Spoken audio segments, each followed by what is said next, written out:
Coletiva Tendências. Olá! Mais um Coletiva Tendências no ar, o podcast de Coletiva.net que traz as tendências das áreas da comunicação e também do marketing. Aqui é a Patrícia Lapoente e neste episódio eu vou conversar com a Annalisa Brum e com o Thiago Rico. A Annalisa é formada em comunicação social e diretora da Happy House, agência de endomarketing, enquanto o Thiago é formado em jornalismo e atualmente está à frente do marketing do Fleming Medicina. A dupla conversa comigo sobre modelos organizacionais. Afinal, o que é melhor? Departamentos de marketing e comunicação, agências ou house e agency?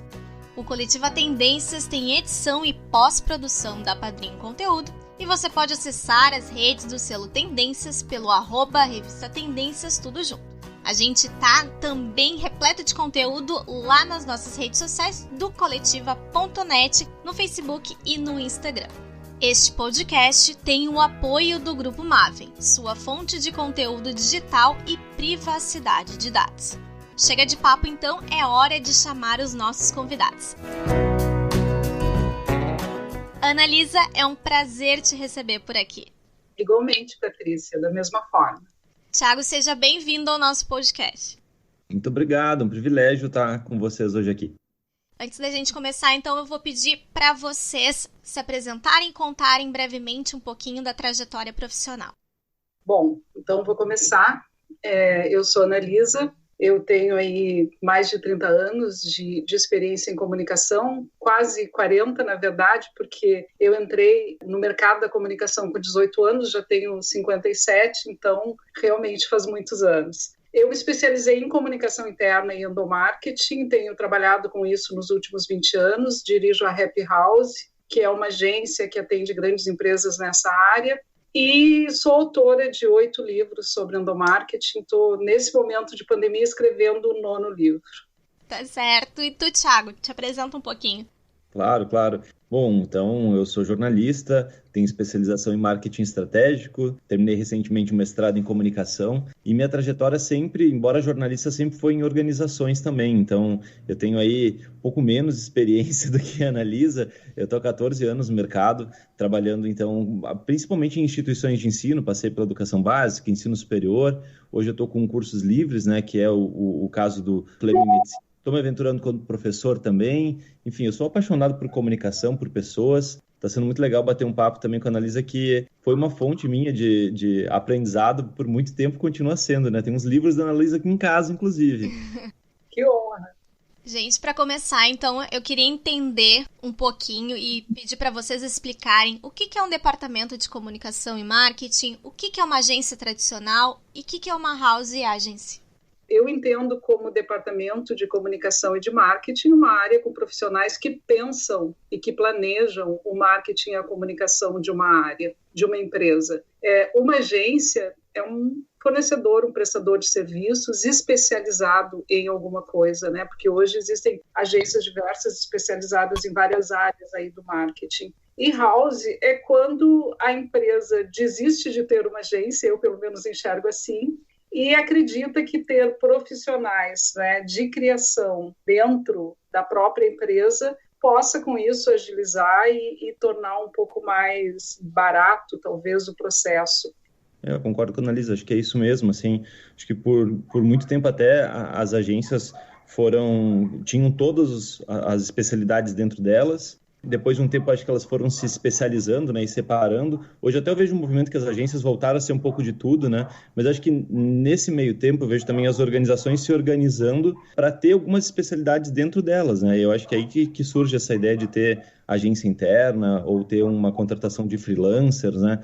Como a Annalisa falou, por ser mais barato, às vezes por ser mais rápido também, né? Mas acho que é legal também trazer assim que, independente disso, as equipes de comunicação dentro das organizações cada vez se tornam mais essenciais, né? Em ter profissionais dedicados para isso, com especialização nisso, com experiência para isso, né? Independente do nome que vai se chamar ou a que setor ela está ligada, né? Às vezes está ligado direto à presidência, às vezes está ligado a outros departamentos, né? Mas ter pessoas dentro da empresa pensando, gerenciando, né? Pensando a estratégia da comunicação é super importante. Aí tem esses parceiros externos que a gente vai conectando quando preciso, né? Se de forma permanente com as agências, né? Ou pontualmente por trabalho. Eu acredito que a agência não faz nada sozinho, né? Eu dirijo uma agência e essa parte para mim é muito importante, assim, ó. A gente precisa ter bons clientes, né? Isso significa ter bons profissionais dentro das empresas, né? Vivenciando o que está acontecendo na empresa para trazer para um fornecedor aquilo que a empresa precisa, né? E eu percebo também hoje as empresas buscando vários fornecedores, né? Vários especialistas, né? Então acho que mudou bastante realmente. Antes de ter a REP, eu trabalhei 5 anos na Scala e naquele momento as agências estavam se movimentando para se tornarem amplas, né? Ter uma visão totalmente abrangente da comunicação e oferecer tudo. E hoje eu penso que é exatamente o contrário. Hoje é o momento da especialização, né? E das empresas poderem escolher quais são os fornecedores que realmente importam para ela naquele momento, né? Então, acho que as coisas mudaram muito nos últimos tempos. E quais são as principais diferenças entre esses setores ou agências? Eu acho que a diferença é total, né? Eu dirijo uma agência que é especializada em endomarketing, né? Então, nós nos desenvolvemos, nos aprofundamos e nos instrumentalizamos com toda a tecnologia necessária para prestar serviços de endomarketing, né? Com certeza o que a gente faz na agência não é feito numa área de recursos humanos e de comunicação interna e de endomarketing, né? A gente tem um nível de especialização maior, com certeza, né? Até porque as pessoas que trabalham nessas áreas de marketing e de comunicação dentro das empresas têm uma série de outras atividades, né? Estratégicas dentro da gestão da empresa e precisam dos fornecedores, é assim que eu entendo.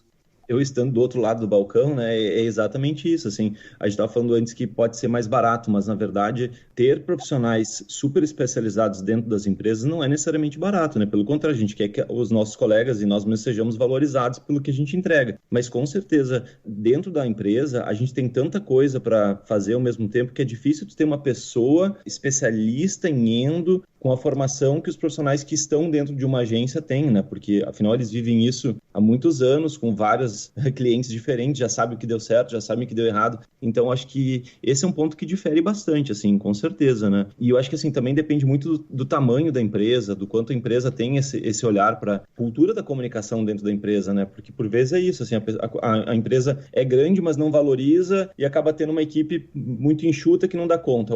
Por outro lado, valoriza, é enorme, mas eu acho que independente de qualquer dos formatos, né, ter esses parceiros estratégicos é muito importante. Eu não acho que seja ou um modelo ou outro, né?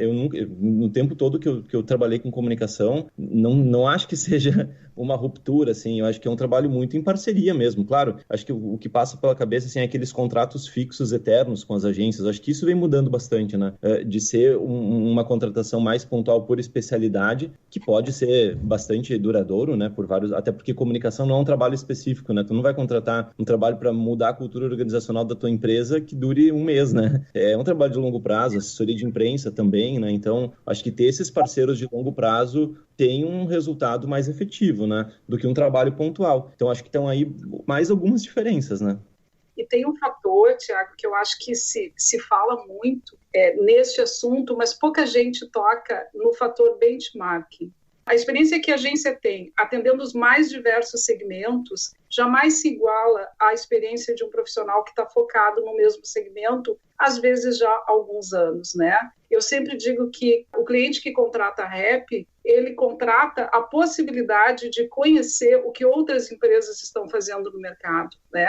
Se uma empresa me pede uma campanha de compliance, eu posso mostrar como é que outras grandes empresas estão trabalhando compliance, né? Que foi uma coisa muito forte nos últimos anos em função de Operação Lava Jato. Todas as empresas se voltaram para código de ética, enfim. Mas aí a gente tem como mostrar, porque nós temos uma experiência enorme. Hoje se fala em employer branding. Qualquer cliente que conversar conosco e quiser ver o que as grandes empresas estão trabalhando em nível de marca empregadora, a gente tem como mostrar, né? É muito benchmarking e muita experiência em vários segmentos. Isso dá uma corrida muito maior, né? E quando se discute isso, eu vejo que se fala muito pouco nisso, né? De que um fornecedor, ele pode fazer uma experiência muito ampla, né? Mas a gente está falando aqui de que as coisas mudaram e que hoje se procura um pouco mais fornecedores especialistas naquilo que fazem. Quando eu criei a REP, há 20 anos, foi no ano 2000, todo mundo achava que eu era louca, completamente, sabe? Muita gente, até os primeiros funcionários da REP, quando eu contei qual era o projeto, né? Eu comecei a agência com 6 pessoas, os próprios funcionários depois me contaram que acharam que eu era louca, né? Mas a verdade é que hoje se comprova isso, de que assim, os fornecedores especializados têm mais o que entregar, né, do que os generalistas. Não. E de qualquer forma, acho que dentro das organizações é necessário que se tenham pessoas muito capacitadas, claro, justamente também para dar conta de implementar aquele trabalho de dia a dia, que as agências não estão dentro das empresas, né? É necessário que existam profissionais dentro das áreas para que as campanhas tenham vida, as ações sejam realizadas, para aquela ligação entre estratégia e coerência, né, seja respeitada, né? Porque nada melhor do que quem está dentro da organização há muito tempo para saber se o case de uma outra referência funciona ou não para dentro da organização, enfim. Claro, eu tenho certeza, o trabalho do analista também envolve conhecer com profundidade a empresa, a estratégia da empresa, né? Não se tem ideias do nada. Mas é muito importante as pessoas que estão dentro das organizações poderem fazer essa conexão com o fornecedor e implementar junto, né? Porque eu acredito muito na cocriação, né? Não tem, assim, uma ideia que cai no céu e para qualquer lugar, né? Acho que a Analisa não tem lá uma prateleira de ideias que ela vai pegando e vai entregando para os clientes, né? Tem que customizar, tem que entender. Então, é um trabalho muito conjunto, né? Não tenho, até porque o que serve para uma empresa não serve para outra, né? Exato. Do tipo de público, do momento que a empresa está vivendo, da crise que ela está vivendo nesse momento, né? Cada uma de um jeito, enfim, cada um experimentando alguma coisa. Tem um fator que a gente estava falando sobre ser mais barato, né? O que eu percebo? Clientes nossos pedindo que a gente coloque funcionários dentro da sua área de comunicação, dentro da sua área de endomarketing. Então, hoje, a nossa equipe trabalha toda ela em Porto Alegre, né? Mas a gente tem jornalistas e atendimento dentro de clientes em São Paulo e Rio, por exemplo.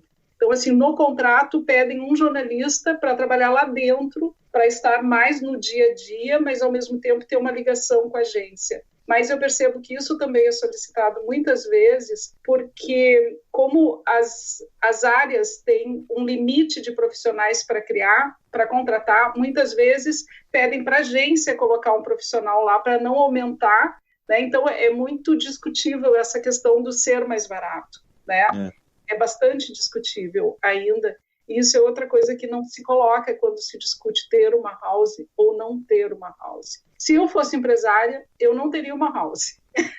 Eu teria, né, fornecedores especializados. Mas para muitas empresas, e eu acredito que principalmente empresas de varejo, isso funciona. Sim, funciona porque às vezes é preciso quase que aquilo que a gente chama em agência de padaria, né? É uma produção tão grande, tão forte. E muitas vezes também, o que eu tenho visto? A empresa tem um fornecedor estratégico para campanhas mais complexas, mais importantes, mais estratégicas. E o dia a dia, que é o que a gente chama de padaria, para isso ele tem uma dupla de criação lá dentro. Isso é o que está mais acontecendo nesse momento, né?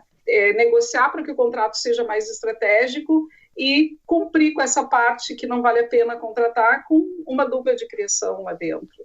Esse modelo que eu venho adotando também, exatamente esse, assim, e mesmo na área de serviços, né, as grandes campanhas institucionais, ou mesmo as comerciais, assim, o conceito, a estratégia, o bolar as ações, eu conto, sim, com fornecedores e agências, enfim, freelancers, depende do formato do momento, né, e o dia a dia eu executo internamente, porque, de fato, às vezes fica inviável contratar uma agência para dar conta de algo que chega hoje, tem que sair daqui 2 horas, e é um volume enorme, né? O varejo é assim também. Instituição de ensino, por incrível que pareça, quando tu coloca a comunicação dentro dela, eles enxergam um valor, muito grande a demanda, né? Diária e personalizada, né? Então, nesses casos, eu acho que faz muito sentido ter uma dupla, ou ter uma equipe mais reduzida que seja, né? Contando com esses parceiros, né? bem legal isso que o Thiago está trazendo da experiência dele, porque isso prova que não existe um modelo correto, né? Não existe o certo e o errado, existe aquilo que melhor se adequa à empresa, à verba que ela tem, ao segmento que ela atua, né? Não existe, e a gente não pode acreditar nessa coisa de vai acabar a agência, vai acabar isso, vai acabar aquilo, né? Não vai acabar, não acabou, né? Não acabou. As coisas estão mudando de lugar, as coisas estão tendo que se adaptar, né? E os profissionais tendo que se adaptar. Mas continua sendo importante uma boa área de comunicação, continua sendo importante uma boa agência e, enfim, fornecedores especializados, né? Vocês estão falando em contratações também. Além dos modelos de trabalhos, há também os modelos de contratação. Vocês poderiam citar e explicar um pouquinho sobre eles e quais são as principais diferenças, além de vantagens e também desvantagens? Eu vou pela minha experiência, pois a Analisa vai enquanto empresária, né? Mas eu vejo assim, tem um modelo de contratar as agências que é por um FII, que a gente contrata e acaba tendo um vínculo maior e com outro envolvimento também da própria agência, um outro valor de pagamento, enfim, né? Tu pode contratar por job, que aí é um trabalho de início e fim, que tem uma demanda específica para a própria agência dar conta, né? Ou ainda um outro modelo que eu adoto eventualmente é a contratação de profissionais freelancers, né? Que aí também, ou por uma demanda que a minha equipe interna quer reduzida não dá conta, e eu estou prestes a fazer uma campanha grande e os mesmos fornecedores entregando a linha criativa, as ações eu não dou conta de entregar, e eu contrato os freelancers. E tem todo o conjunto de fornecedores, né? Para além das agências, né? Gráficas e outros, audiovisual e todos os outros fornecedores que também acaba contratando por necessidade, né?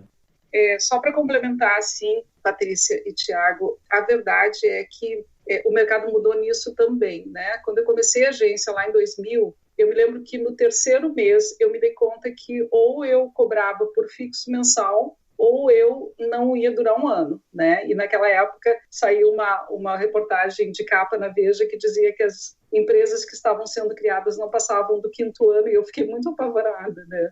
Imaginando aquilo lá no início, né? E aí eu comecei, então, a ter um modelo de remuneração por fixo mensal. Foi ótimo por, 15 anos, mais ou menos, né? Porque com pequenas variações eu tenho uma noção de quanto a agência vai faturar em dezembro. Agora, por exemplo, com uma pequena variação de um cliente que pode entrar e de um cliente que pode sair. E assim eu vivi muitos anos navegando no Oceano Azul, tendo fixo mensal com as empresas. Isso mudou nos últimos 5 anos. Eu diria que de 5 anos para cá, a gente tem uma demanda muito grande por jobs. São jobs grandes, são jobs de 6 meses, jobs de 1 ano, mas é por grandes projetos. Assim, a empresa quer trabalhar cultura, contrata agência para isso. A empresa quer trabalhar marca empregadora, contrata agência para isso. A empresa está com os frigoríficos infectados da Covid, contrata agência para isso. São grandes jobs, né? E não só mais contratos fixos. Então, eu, como empresária, tenho o seguinte raciocínio. Os contratos fixos, e eu tenho muitos ainda.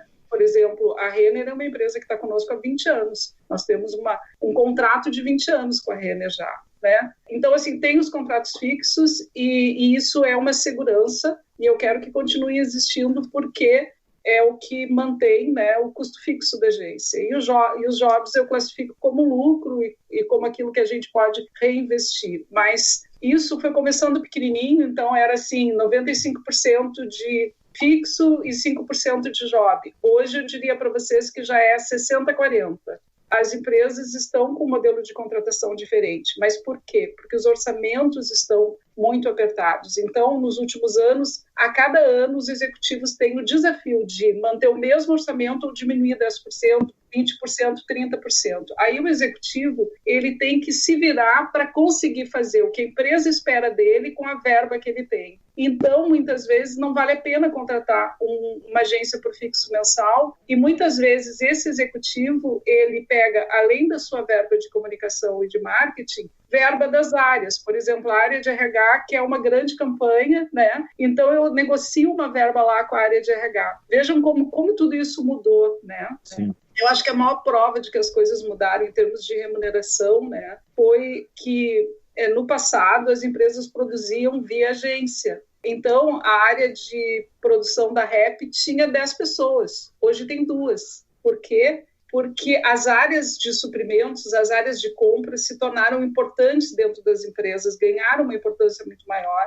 e começaram, então, a elas contratar, né? Então, digamos assim, o Thiago não necessariamente vai pedir para a agência dele contratar a fábrica, né? A área de suprimentos da Fleming vai lá e contrata a fábrica, a gráfica, né? Contrata a gráfica. E isso está acontecendo muito, então isso também mudou. Há uma nova mentalidade, um novo funcionamento dentro do ambiente corporativo que mudou a relação com as agências. E as agências que não souberam se adequar a isso sofreram muito. E a gente viu aí a quantidade de agências demitindo, a quantidade de agências sumindo do mercado, diminuindo de tamanho, porque não conseguiram acompanhar essa mudança do ambiente corporativo, que foi uma mudança muito grande, realmente. Sabe que eu lembrei um outro modelo que está ainda associado a essa remuneração mensal fixa. No caso das instituições de ensino que eu trabalhei, até a atual também, é muito sazonal a demanda por comunicação de externa, assim como das agências, que é principalmente no período de matrículas ou de uma grande ação pontual. Então, o que eu tenho feito, e pelo segundo ano já fiz dessa forma, uma negociação, sim, fixo mensal, anual, né, que a agência também possa se organizar, mas com diferenças de valor dependendo da época do ano que eu vou precisar mais ou menos da agência. Então, assim, a agência consegue se organizar ano, né? Ao fim de tudo eu vou ter pago a mesma coisa, claro, mas para o meu caixa mensal fica mais fácil. Em alguns meses que eu tenho menos demanda para a agência, eu pagar menos, e em outros meses que eu vou ter muito mais trabalho, eu vou pagar mais. E também tem a ver com a dinâmica do meu negócio e o fluxo de caixa do meu negócio, né? Para outros não vai fazer tanto sentido, porque no fim da vida lá vai ser o mesmo orçamento, né? E isso de buscar o orçamento das outras áreas é uma boa sugestão, inclusive, que a Analisa está trazendo para as empresas. Eu faço isso também. Eu vou atrás, gente, né? Acho que a gente tem que mostrar valor, né? Para que as pessoas também das outras áreas enxerguem o trabalho, enxerguem que dá resultado. Então, nossa, já fui muito bater na porta de outro setor pedir verba, gente, porque assim, o valor do marketing em si pode eventualmente diminuir, mas a gente tem que fazer com que os outros orçamentos da empresa também sejam otimizados para isso, né? Sim, com certeza. Bom, voltando ali para os modelos como house, agência e também o departamento, o que precisa ser considerado e avaliado na hora de encontrar a melhor opção para o negócio? O que eu percebo das empresas que nos contratam, né? A solidez, a experiência, né? Porque tem muita empresa nova no mercado. Então, o que eu percebo, assim, quando as empresas procuram a REP e, graças a Deus, enfim, a gente nunca precisou prospectar em 20 anos. Sempre as empresas nos procuram, não necessariamente nos contratam, mas nos procuram o tempo todo. E o que eu percebo é que elas procuram muito pela experiência, pelo fato do portfólio, da gente atender grandes empresas, das referências, né?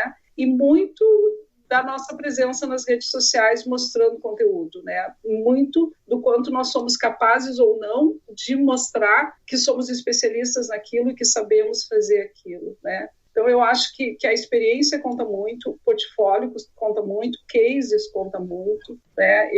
Eu penso assim, e percebo assim, as grandes empresas buscando fornecedores confiáveis, eu diria. Uhum. E desse lado eu acho que assim, é importante a empresa saber também o que de fato precisa, né? Acho que tem que ter uma clareza disso para escolher se vai ser agência, se vai ser interno ou não. Acho que tem que ter uma clareza assim, tá, o que eu quero, né? Qual o volume de trabalho que eu preciso, qual estratégia que eu preciso ser, né? O que eu não tenho internamente que eu preciso buscar de fora, qual que é a velocidade que o meu mercado se move, como é que estão meus concorrentes. Acho que assim, tem que ter um olhar não só interno, mas externo, para entender também o quanto eu consigo dar conta enquanto equipe de interno, né? Porque eu concordo com a Analisa, assim, acho que é imbatível o que as agências têm a oferecer, justamente por tudo isso que já, né, acumularam, é aquela bagagem de referência que a gente compra junto quando a gente compra uma agência, né? Compra no sentido de contrata, né? Desculpa. Mas internamente, acho que para uma empresa tomar uma decisão se vai ter ou não uma agência interna ou contratar um fornecedor, acho que tem que ter clareza do que quer, do que precisa, sabe? Sentar, avaliar modelos, acho que não é uma resposta tão simples, assim, acho que talvez por algum tempo eu até pensei que fosse mais simples responder isso, mas eu já passei por várias experiências, assim, de ter agência, de ter equipe maior, equipe menor, e eu não digo que nenhum dos modelos estava errado, eu acho que para aquele momento e para aquela empresa servia e funcionava, né? Eu acho que tem que pensar nisso também, né? Na prática, lá no dia a dia, o que vai render, né? E o que de fato a gente precisa. Mas eu olharia para isso, assim, para o volume de entregas, para o quanto eu tenho para investir, para onde eu quero chegar, né? Acho que tem que ter um pensamento anterior. E eu acho que mesmo que não... Se tu não tem certeza do que tu quer, conversa com as agências, né? Eu acho que eu sempre fui muito ouvido, mesmo não contratando, né? Bater um papo com profissionais que estão no mercado, que estão há bastante tempo, há menos tempo também, vai te ajudar, inclusive, a entender se faz sentido ou não você contratar depois, né? Acho que conversar com as agências, entender modelos, acho que isso é muito, muito válido para quem está na dúvida de qual caminho seguir, né? E benchmarks também, né? Ouvir outros empresários, ouvir outros executivos das áreas, né? Acho que faz sentido para poder entender melhor aquilo que tu está buscando. Acho que nada mais é estático, né? Não dá para dizer assim, ó, é housing ou agência ou uma área super especializada. Não existe uma regra e nada é mais importante uma coisa do que outra, né? Existe exatamente isso que o Thiago está falando, assim, é o autoconhecimento, né? É conhecer muito bem as suas necessidades, e o mercado hoje oferece todo tipo de modelo, né? Sim.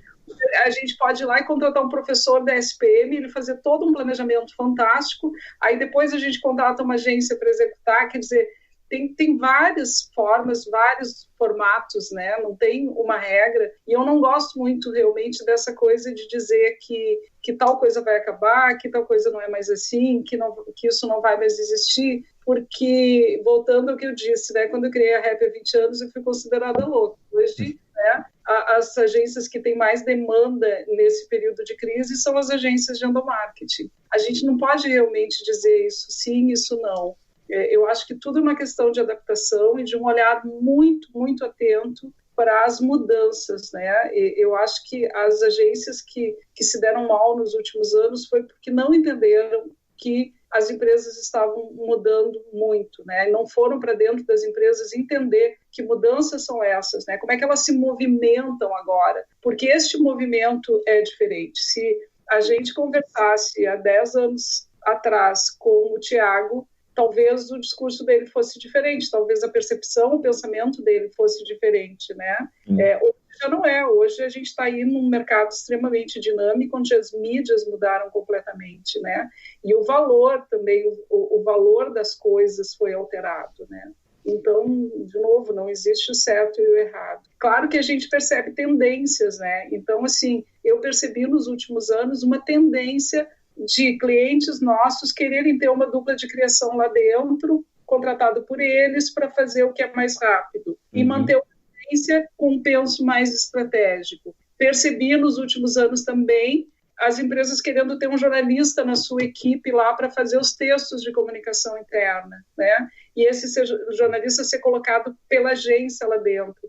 Uma tendência, mais no mercado de São Paulo, não aqui, mas no mercado de São Paulo, uma tendência muito forte, né? Então a gente percebe tendências e vai se adaptando a elas, né?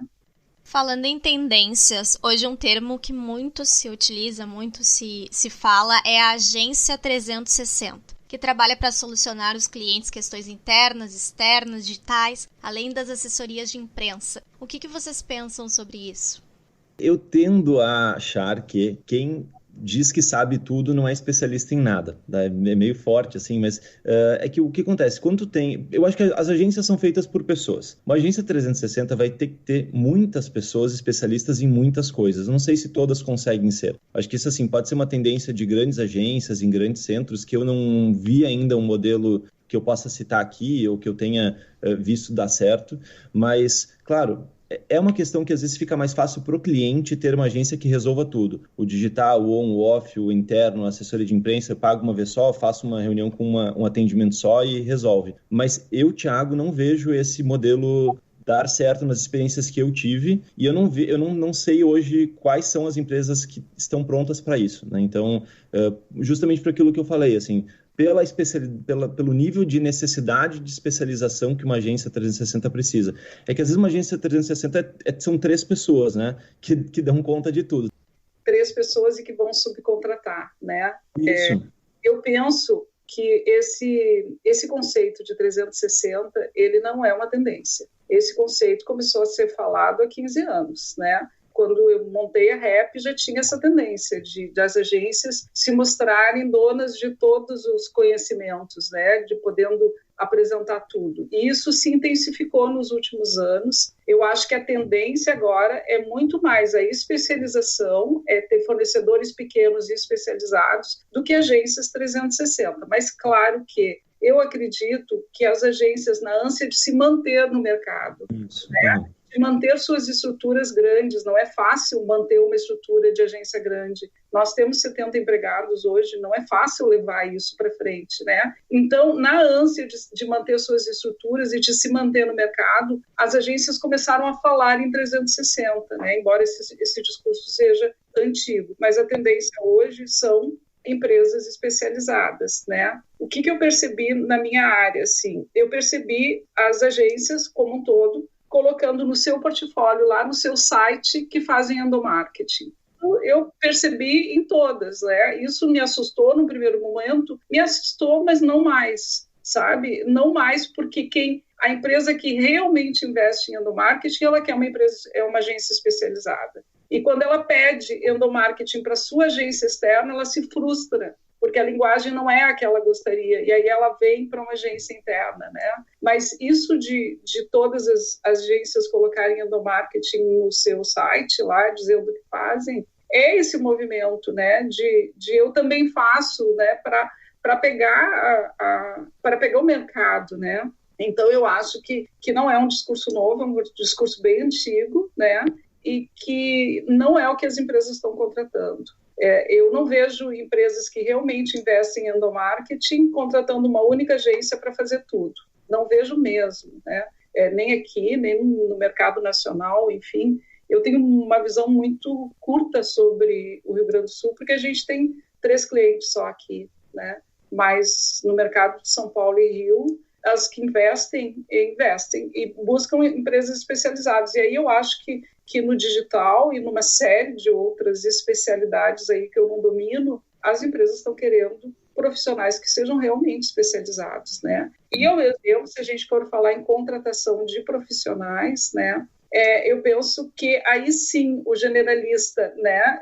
Porque assim, quando eu me formei em relações públicas, tinha uma visão de que a empresa contratava um jornalista, um RP e um publicitário, né? Era uma visão muito, enfim, da época. Isso deixou de existir. Hoje, o Thiago é um profissional de comunicação. Ele tem que escrever bem, ele tem que saber avaliar nota que vai para o jornal, ele tem que saber criticar uma campanha publicitária, ele tem que saber briefar, ele tem que saber como é que ele se relaciona com os públicos todos do Fleming, né? Quer dizer, não existe mais eu sou jornalista, eu sou RP.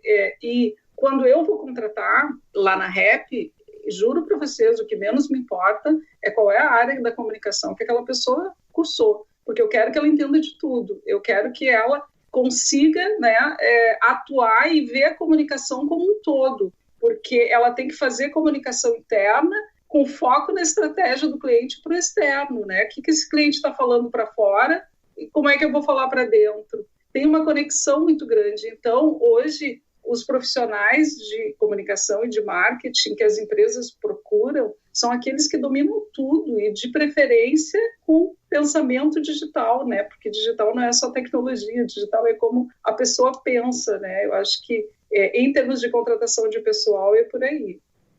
É isso, eu acho que essa questão do 360 ou qualquer outro nome é muito mais o mesmo movimento para que as agências se vendam, né, e mostrem-se de outra forma do que de fato ser diferente, né. Eu tinha uma brincadeira interna com alguns colegas, assim, que eu recebia agências para conhecer, enfim, avaliar, e sempre vinha um discurso assim, não, mas vocês sabem que aquele modelo tradicional de agência está acabando, a gente está aqui, a gente está se reinventando, a gente vai te mostrar uma nova forma de agência, e aí começava a mostrar o case e só mostrava VT de televisão, né? Como se fosse assim, um novo modelo de agência, mas tu se vende ainda por algo que era usado há anos e anos e anos. E não se perde o valor, claro, mas, poxa, se tu é diferente, tu vai mostrar, né, a coisa mais tradicional que a gente tem na propaganda, né? Então, é um pouco disso, assim. Eu sou muito favorável aos especialistas, assim, seja agência ou pessoas, né, que nesses momentos estratégicos, né, e generalistas dentro das áreas, é maravilhoso, eu concordo, assim, eu adoro ter pessoas, eu tenho lá uma criação, mas eu quero que essa criação entenda de eu quero que essa criação entenda de públicos, pelo menos, né, escreva bem, saiba né, se comunicar de uma maneira geral. Acho que essas caixinhas que o meio acadêmico nos colocou, por um momento serviu, né, mas para as organizações, especialmente, é legal esses talentos múltiplos, né, e essas experiências abrangentes. Para a gente finalizar, queria ver com vocês o que a gente pode esperar para o futuro em relação a esses modelos organizacionais das áreas de comunicação e do marketing. Eu acho que vai mudar ainda, sabe? Eu tô achando que cada vez vai mudar mais, assim. Eu era muito amarrado, assim, em algumas coisas, assim, nesse tempo que eu tenho trabalhado, eu via empresas que estavam super engessadas, não se permitiam mudar, até mesmo o formato das... Eu vou falar, então, pela comunicação interna, tá? Eu fico mais confortável. Eu tinha lá meus núcleos de atendimento, de criação, né, de planejamento, engessadinhos, assim, tinha que funcionar, saía uma pessoa, recolocava, e às vezes tu contrata uma pessoa que tem uma experiência tão legal que aquela caixinha não serve para ela, por que não acabar com aquela caixinha e criar outra, né? Acho que a gente tem que parar de se preocupar tanto com isso dentro das organizações, com as caixinhas, né? E pensar nos profissionais que tu está trazendo, nos talentos que tu precisa, saber contratar bem bons profissionais de fora e outras empresas também, que aí tu se torna mais adaptável ao momento, né? Porque é isso, aí chega uma pandemia, tu se vê diante da necessidade de valorizar o endo. E aí talvez tu não tenha internamente, mas pode rearranjar, né? Trocar a organização, ou mesmo o teu concorrente se movimenta e tu tem que ter uma estratégia nova e aí tu tem que mudar toda a tua equipe. Eu acho que é legal poder fazer isso, né? Tanto para os profissionais quanto para as empresas. Então, eu acho que a tendência é ser cada vez mais dinâmico isso e não ter um modelo pronto que sirva para a maioria. Pegando esse gancho, assim, acho que a gente vai se surpreender muito, Patrícia. E nós vamos nos surpreender com a nova geração, sabe? O que eu percebo lá na Rap, assim, nos últimos tempos chegou uma meninada tão boa, tão antenada, sabe? Tão fazendo tudo que eu quero dizer, assim, ó, entendendo de como se anima um vídeo, assim, antigamente era tudo separado, não só aquele lá faz vídeo, sabe? Ou pior, há pouquíssimo tempo atrás, vídeo tinha que contratar a produtora, né? O fulano faz o roteiro, chama a produtora. Hoje o vídeo sai ali no dia a dia. Nós temos um cliente de atacado, o Atacado Açaí, que é de todo o Nordeste. A gente está fazendo neste momento um vídeo por dia, porque eles estão também com as portas abertas, tendo que ter um sistema de prevenção enorme com o público interno. Então é um vídeo por dia. Isso não existia. E aí entrou na agência uma meninada que pega o vídeo e sai fazendo. E os diretores de arte antigos, aqueles assim poderosos, sabe? Aqueles do planejamento, os poderosos mesmo, né? Começaram a ficar para trás.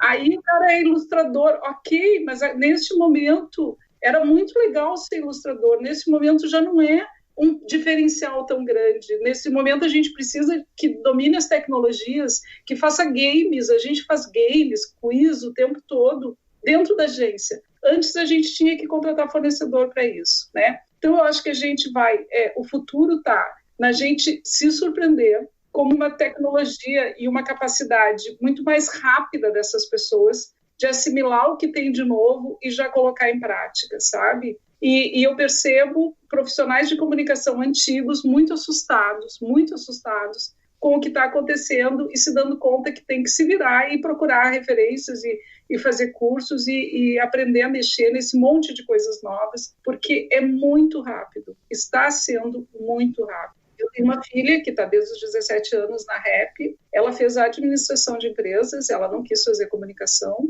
ela dirige toda a operação da agência com 25 anos, ela tem uma rapidez fantástica, e tem horas que eu olho para ela e penso, minha filha, que bom que tu estás aqui, porque eu não tenho mais cabeça, eu não tenho mais condições de entender o que está acontecendo, sabe? Eu fiquei na teoria do marketing. Toda essa tecnologia que hoje a gente coloca a serviço das empresas está com essas pessoinhas que chegaram. E eu acho que o futuro é elas, sabe? O futuro é a geração Z, com valores diferentes, né? E com uma rapidez de quem nasceu dentro de um celular, né?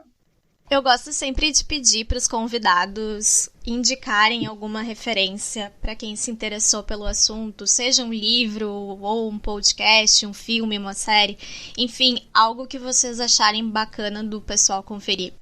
Olha, eu não vou citar nada assim específico, eu vou dizer o seguinte, eu tô amando ver lives, sabe? Eu fico passando ali de tardezinha, depois que eu paro de trabalhar, e eu vejo qual é que me interessa ali. E assim, ontem de noite, eu tava pensando assim, ó, quanta gente eu conheci, quanto profissionais que eu não sabia que existiam, quanta ideia nova eu adquiri ouvindo essas pessoas. Nem sempre eu ouço até o fim, mas eu vou indo e o que está me interessando, eu estou pegando, assim, eu acho que aproveitar esse momento, eu sei que é live demais, eu sei que todo mundo está fazendo live. Esses dias um ex-cliente nosso da Vale ligou para mim e perguntou assim, fazendo live ou assistindo uma live?